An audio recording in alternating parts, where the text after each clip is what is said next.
Hello and welcome back for another crochet tutorial. So in the last crochet tutorial we looked at how to work the foundation single crochet, and I thought let's make it a series. So in today's tutorial I'm going to show you how to work the foundation half double crochet, and this is in the US terms. So if you are used to UK terms, this would be foundation half treble crochet.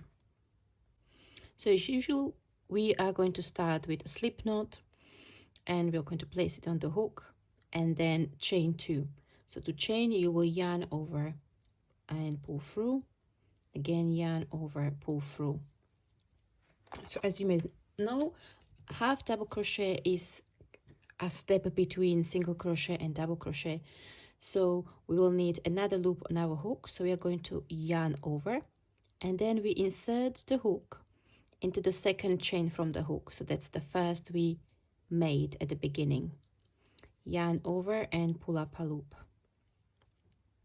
Now we are going to yarn over and pull through one.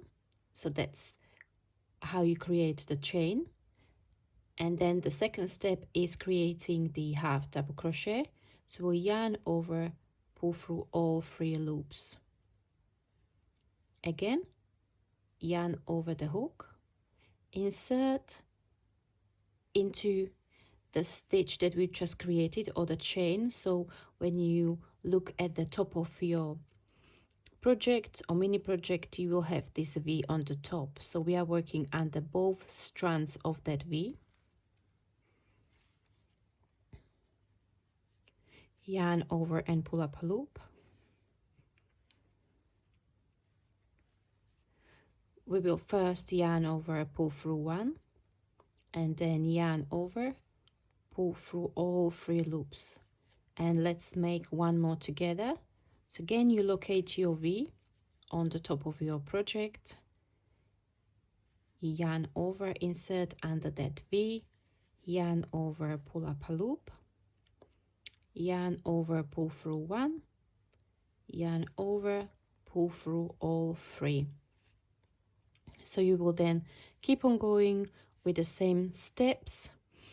Sometimes when you work these foundation stitches, you will find that they curve, and the reason why is because when you work the first step, creating the chain, the yarn gets pulled too much, so it creates a curve at the bottom.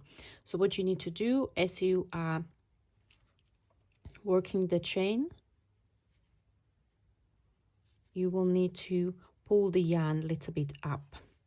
So this would be this step. So you're not going to keep the yarn very tight at this step, because this would create a curving of the project. So you're going to pull it up a little bit, yarn over, pull through, and then yarn over, pull through 3. Okay, and then when you eventually have the number of foundation stitches for your project, you will then turn your project this way.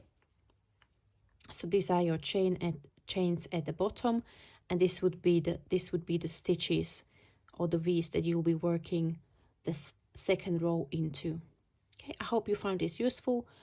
So I'll see you in the next video tutorial. Until then, let me know whether you've used these stitches before. I think these are great options for blankets where you need to make the bottom edge, so you can just start working the stitches right away. Thank you very much for watching, and I'll see you next time. Bye bye.